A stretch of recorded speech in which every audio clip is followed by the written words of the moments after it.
So it turns out that the signature of the quantum field is greater and greater degrees of oneness and wholeness, right? So think about it. When we live in stress, we live in separation, right? Because our senses fool us into believing you're there and I'm here, and everybody is separate from us, and everything is separate from us. That's 3D reality, right? But as you start opening this center, all of a sudden, when you become nobody, no one, no thing, nowhere, and no time, right? That's the moment that your consciousness lines up with the consciousness of the field. That's when you are totally present. Now, here's the deal. If I can get people to believe that just because they can't see something doesn't mean it doesn't exist, if they can just connect and pay attention to that field and stay present with it and become more aware of it, moment after moment after moment, every interaction with that invisible field, every experience lays down new circuits in their brain for them to perceive more of it, right? So then as they keep their attention on it, they start moving closer and closer to it, so they experience less separation and more oneness and wholeness. So then when that happens, there's a cascade of all kinds of physical and chemical and energetic things that begin to happen. So for me, the best way that I can describe that field is it's intelligent love. It's greater levels of order and unity and oneness. And when you strike it and you hit it, it is the most incredibly electric feeling you will ever have. It is the most familiar, unfamiliar feeling you will ever have. You will swear that you are ancient in that moment, and you will connect. And it won't be just like love for your puppy. You will feel it in every single cell of your body. And I mean like a vibration, a coherence, where your body becomes electric. And the only way we can describe that is love. You taste that one time. You want it all the time. Oh, here's what I say.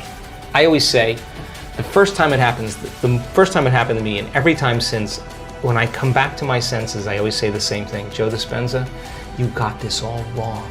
Because some veneer, some conditioning is lifted. You start realizing that the way you think life isn't that way. So now, when I've had those moments, Louis, I have said, there cannot be any more love than this until the next experience. Till next time. I mean, how much is there, right? I mean, wow. you get super humbled. When was the last time? Ooh, about 5 days ago, yeah. What was the moment? Ooh, I just had a very profound mystical experience. I was, I'll tell you the short story. And how often does it happen also? I don't know. I mean, I live for them. Yeah. So you try to do it every month if you can? Or no, weekly? I just do the meditations, and then when they happen, if I'm just in the right place and I don't have a plane to catch or an email to answer, and I have a little laxity and I can kind of surrender into the moment, I just, I had this incredible, I don't know how to describe this, but there was a geometric pattern, like mandala, I don't know what it was, and it moved right through my entire body, and it was like working with me, with my physical body, and wow. If I could surrender to it, it was just incredible bliss. I mean, incredible bliss. I mean, I don't know how to describe it. And wow. and when that occurs, when it happened to me, I had this. My heart was just lit up, like it was an experience. It wasn't a physical experience, you know. It was from within.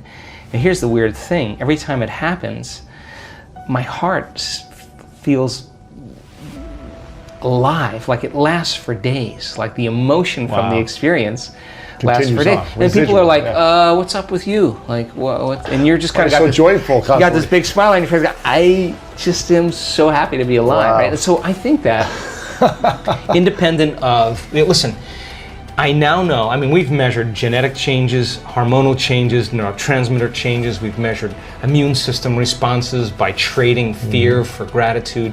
We've measured gene expressions. We now know that people can signal the gene to reduce cancer and tumors, signal the gene to grow new neurons. We've measured this. Signal the gene for stem cells to go to damaged tissues and repair them. Oxidative stress gene signal. We've seen that in our students. Now here's the deal. After all of those studies in the last 6 years, you can't tell me you're too old to do this work. You can't tell me that. We got people in their 80s doing miraculous things. You can't tell me you're too sick to do this work. You have people that were at the end of their life, stage 4, and turn that battleship around. Wow. You can't tell me that you had too turbulent of a past to do this work. People that were really rough pasts that are now free. You can't tell me you've never meditated before. We have people who have never meditated before, the most profound mystical experience. Wow. You can't tell me you're too overweight, too underweight, too out of shape, too in shape. You can't tell me that anywhere, because all colors, all races, everybody can do it. That's the cool part about it. And when you get a community of people together and you move them from one state of mind to another, there's this moment, and I can almost predict when it happens, the second or third day, where people just start hooking up. And then when they start hooking up, we're seeing now in our events. I mean, a lady that was blind from birth, 5% vision, by the end of the event was seeing. I mean, wow. How do you explain that? We had 3 people in the last 2 events that were deaf. They're hearing now. Wow. People with crutches that were limited, or walking without crutches and canes, spinal cord injuries, Parkinson's disease, in a week. That's gotta be it doesn't wake you up to what's possible. And you're witnessing a tumor on a woman's thyroid that was there at the beginning of the event, is gone at the end of the event. Wow. You gotta scratch your head and just go, wow, reality isn't at all the way I think it is, right? And so there's this humility that comes, well, I don't know anything, but I'm willing to go down, push the envelope a little bit more. So we're only as good as our ability to execute this, right? But as we get better consistency of it too, yeah. I'm all about consistency, and I'm be the first guy to say, do the blood test, do the scan, let's do the test to make sure that it's just not in your mind, it's in your brain. Yeah. Let's know. So now the evidence then supports it, the testimonials support it, and all of a sudden people now are beginning to wake up to what's possible. And just like the 4-minute mile. The 4-minute mile was broken. Once it was broken, we pierced the veil, and everyone did it. So we're just seeing now this same thing. We've pierced the veil, and people are just all in. They're not 50% in, they're all in. And my goodness, we're creating this kind of wake and momentum, but not just for healing, but for creating new jobs and new relationships, new opportunities. Abundance, everything, yeah. Whatever it is that they want. People come to the work for all kinds of reasons, and I don't really care. But by the time they start doing the work, all they really want to do is give. Because when you feel so amazing and feel so great about yourself that you no longer want anything, the first thing you want to do is give. When we see that brain scan moving into coherence and those 2 hemispheres come together, and all of a sudden we see that heart just start going boom, boom, very orderly, and see the more energy going in the brain goes into super coherence. You can walk around and look at that person who's getting the brain scan, and there are tears of joy rolling down her face. She's feeling so whole that it's impossible to want. How can you want when you're whole? Now you feel like you already don't need anything. You feel like you have it already. That's the moment the magic happens. So she's no longer creating from lack and duality and separation. Scarcity, yeah. The scarcity. She's feeling like it already happened. And that's a very profound signal in the field. That's dropping a big stone in the water and it's producing some big waves.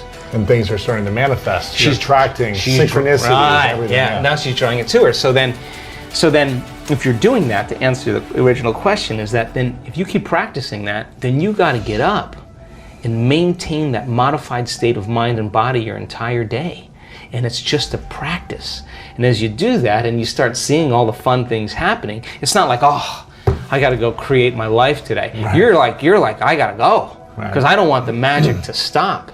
So I just do it because I love the crazy, magical, wonderful things that happen that I would just never anticipate in my life. And so people are catching on to it, and they start coming for one reason, they want money or they want health, but it's not about your money, it's not about your health, it's not about your new relationship, it's not even about the mystical moment, it's about who you become in the process. Because overcoming all those limitations to become somebody else, nobody can take that away from you. Wow.